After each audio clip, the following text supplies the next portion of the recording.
Olá, eu sou o professor Fabiano Lopes, do Espaço Robótica e Modelagem do CEP Ribeirão Preto. E hoje nós vamos aprender algumas diferenças entre as placas programáveis Arduino e Microbit. Vamos entender algumas das diferenças ou semelhanças entre elas. Então podemos perceber que uma é um pouquinho maior, com algumas características próprias, quanto o Arduino também, ele é um pouquinho menor. Aqui nós temos um exemplo do Arduino Nano, mas já vamos explicar sobre o Arduino Uno. Então podemos perceber aqui na nossa tela que nós temos um exemplo de modelo Arduino. O Arduino nada mais, nada menos é uma placa microcontroladora programável que pode ser utilizada para gerar circuitos interativos. Ele também tem um custo baixo, de aproximadamente até R$40. Ele é fácil de programar e também é utilizado com um software de simulação gratuitos disponíveis para fazer a simulação e a programação do seu artefato.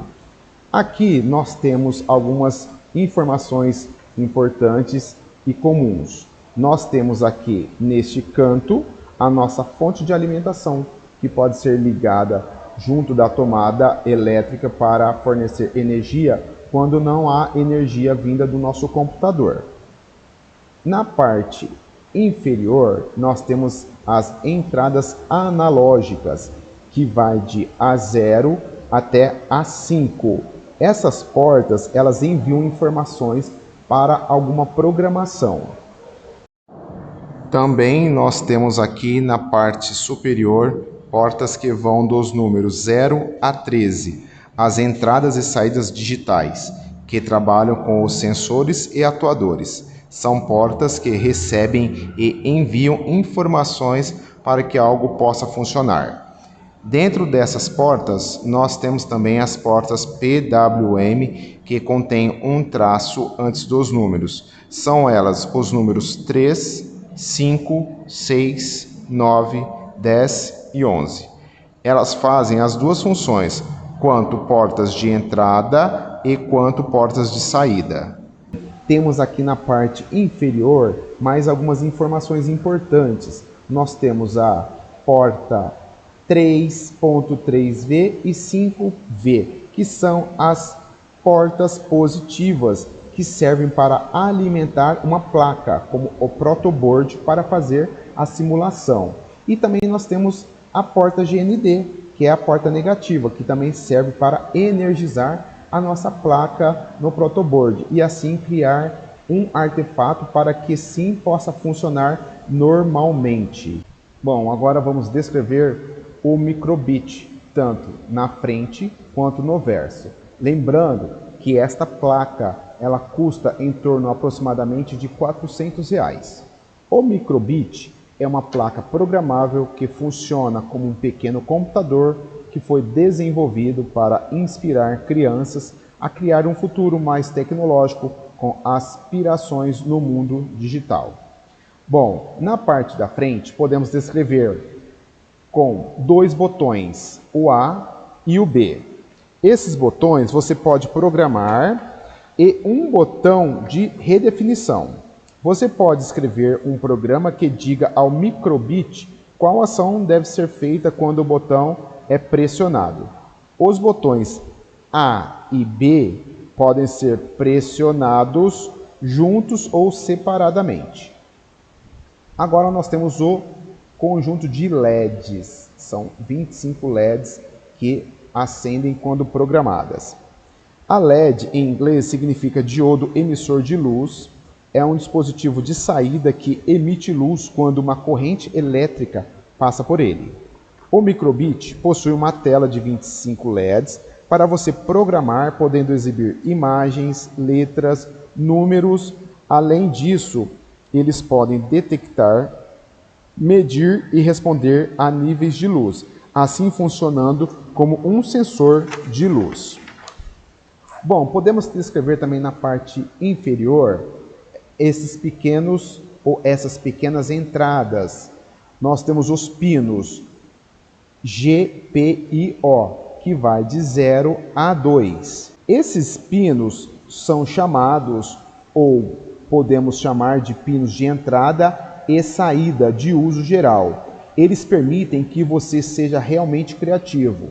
Você pode criar circuitos, conectar coisas externas, como campainhas e motores, e criar seus próprios objetos divertidos. Os pinos GPIO permitem conectar fones de ouvido, sentir o toque e adicionar outros componentes eletrônicos para expandir as possibilidades do seu microbit. Também temos uma fonte de energia que é a 3V, que pode ser usado para alimentar acessórios que você conectou e utilizar o GND para criar um circuito simples e criar um programa. Você pode alimentar LEDs externos e outros componentes eletrônicos usando este pino.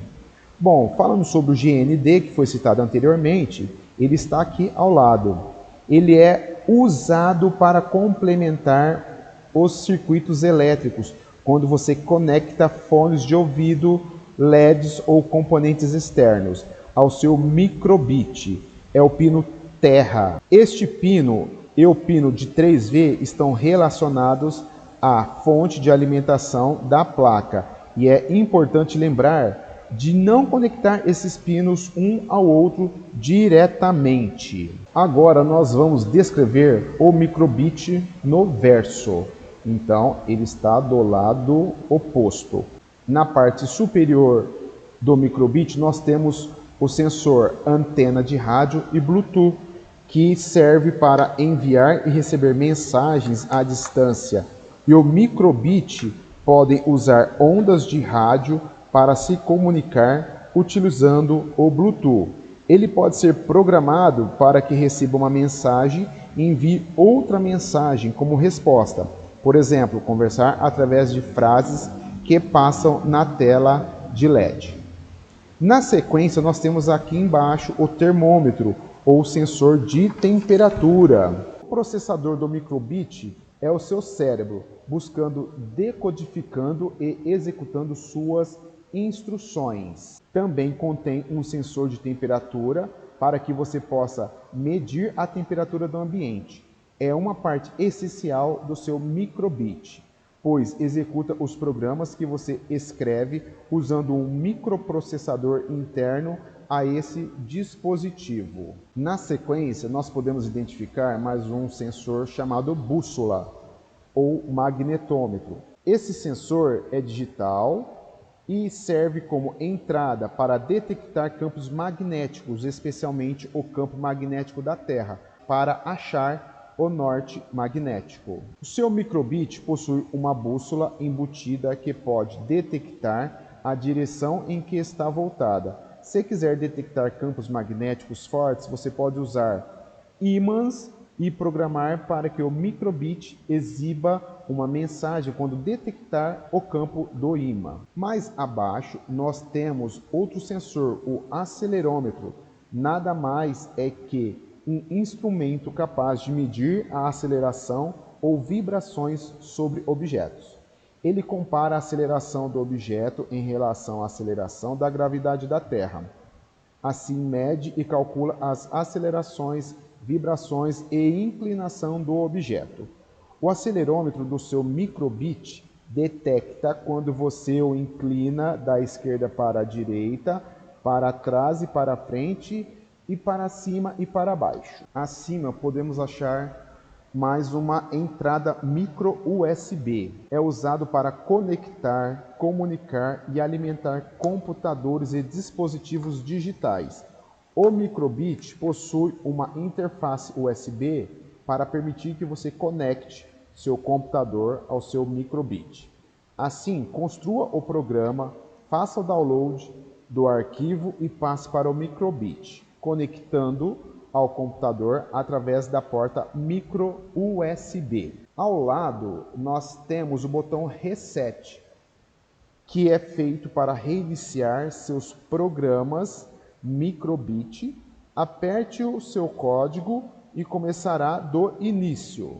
Ao lado, nós temos o conector de pilhas ou entrada de baterias. Em vez de alimentar o seu microbit da tomada USB, você pode desconectá-lo do seu computador e usar uma bateria. Isso é realmente útil se você quiser levar seu microbit para fora, para usar ou jogar com ele. Ele pode funcionar com duas pilhas tamanho AAA. Bom, como foi falado anteriormente, podemos perceber que as diferenças entre essas placas microcontroladoras são bem diferentes e bem distintas. Porém, percebemos valores diferentes, tamanhos diferentes e alguns sensores já embutidos em relação ao Arduino. Por hoje, vamos terminando por aqui e espero ter ajudado com algumas informações e contribuir a ajudar nas suas dificuldades. Este vídeo é uma parceria entre CEBP Ribeirão Preto e Diretoria de Ensino Ribeirão Preto. Quer realizar atividades como esta? Venha inovar conosco!